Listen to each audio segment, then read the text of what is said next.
तो कैसे हैं आप? अस्सलाम वालेकुम व्यूअर्स, मैं हूं मैमूना मुस्लिमा। छाइयाँ, पिगमेंटेशन, हाइपर पिगमेंटेशन वगैरह तो आजकल बिल्कुल आम सी चीज़ बन चुकी हैं। कभी धूप की वजह से, कभी घटिया और फार्मूला क्रीम्स की वजह से नमूदार हो जाती हैं। देखिए, अगर आप इनका बर वक्त ट्रीटमेंट करने में कामयाब हो गए तो ठीक, वरना ये इतनी ढीठ हो जाती हैं कि रिमूव करना मुमकिन ही नहीं होता। तो आज की रेमेडी भी स्पेशल हाइपर पिगमेंटेशन के लिए है, जिसे हम बनाएंगे बिल्कुल नेचुरल चीज़ों से, और ये इंग्रेडिएंट्स आपको अपने किचन से ही मिल जाएंगे। तो बातों को करते हैं ख़त्म और रेमेडी बनाना शुरू करते हैं। हमारा सबसे पहला इंग्रेडिएंट है पालक, जो हमें चाहिए 4 से 5 पत्ते।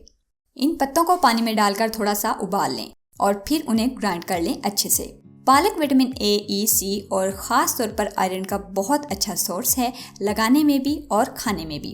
खाने में ऐसे कि अगर आपकी स्किन एक्नी प्रोन है तो इसे हफ्ते में कम से कम 2 दफ़ा ज़रूर खाएं, चाहे दवाई समझकर ही खा लें। 1 हफ्ते में ही एक्नी ऐसे गायब होगी कि आपको समझ ही नहीं आएगी। खैर, हमें चाहिए 1 चम्मच इसका पेस्ट।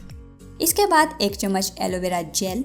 फ्रेश यूज़ कर लें तो क्या ही बात है, वरना बाजारी तो है ही। हमारी ये रेमेडी हाइपर पिगमेंटेशन के अलावा एंटीऑक्सीडेंट प्रॉपर्टीज भी रखती है, जो स्किन को यूथफुल और रेडिएंट बनाने में अहम किरदार अदा करेगी। और हमारा तीसरा आसान तरीन इंग्रेडिएंट है आलू का गूदा, तकरीबन 1 चम्मच। पिगमेंटेशन फ्रेकल्स के लिए आपने आलू का इस्तेमाल अक्सर देखा होगा, बल्कि मैं तो डार्क सर्कल्स के लिए भी इसको यूज़ करते हुए कुछ रेमेडीज़ बनाकर दिखा चुकी हूँ, क्योंकि ये नेचुरल ब्लीचिंग प्रॉपर्टीज़ रखता है और इसमें स्किन को लाइटन करने की बहुत ज़्यादा सलाहियत होती है। अब आखिर में 1 चम्मच अर्के गुलाब, रोज़ वाटर मिलाएं और अच्छी तरह से मिक्स कर लें। मिक्स होने के बाद आपके पास ये एक बेहतरीन किस्म का मास्क तैयार हो चुका है, जो कि आप हाइपर पिगमेंटेशन के लिए अप्लाई कर सकते हैं। इस पैक को आप हफ्ते में 3 से 4 मरतबा ज़रूर लगाएं और मुझे दुआएं दें।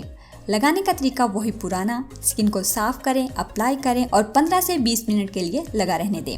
बाद में सादा पानी के साथ वॉश कर लें और इन सब चीज़ों के साथ साथ सन ब्लॉक ज़रूर यूज़ करें। मैं बहुत से सन ब्लॉक्स बता चुकी हूँ। सन ब्लॉक में मुना लिख कर कोई एक चूज़ कर लें और ले आएं, क्योंकि अगर आप सन ब्लॉक नहीं लगाते तो समझिए आपको किसी भी चीज़ का कोई फ़ायदा नहीं। तो बहुत उम्मीद करती हूँ वीडियो आपको पसंद आई होगी। अगर ऐसा है तो वीडियो को लाइक और शेयर करना मत भूलिए। मिलते हैं कोई नई वीडियो में, तब तक के लिए अल्लाह हाफिज़।